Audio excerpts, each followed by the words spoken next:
వచ్చినంత చెల్లించుకున్నాను. చాలా శ్రమపడి మా కొరకు వచ్చారు. అందుకు పెట్టుకోండి.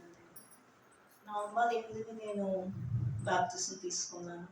అప్పటి నుంచి నేను రక్షణ ఫోటో పెట్టుకోలేదు. ఏదో ఆటంకం దేనికోదానికి.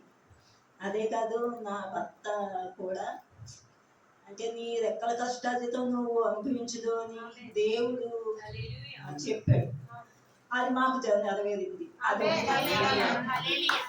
అలాగే కిందట నెల స్వస్థత కూడికలోని ఆ రోజు నాకు అసలు బాగలేదు. ఏదో కంగారు దుడుకు అలా ఉంది. అలాగే నేను అమలాపురం మా ఆడపడుచు గారు చూడడానికి వెళ్ళాను.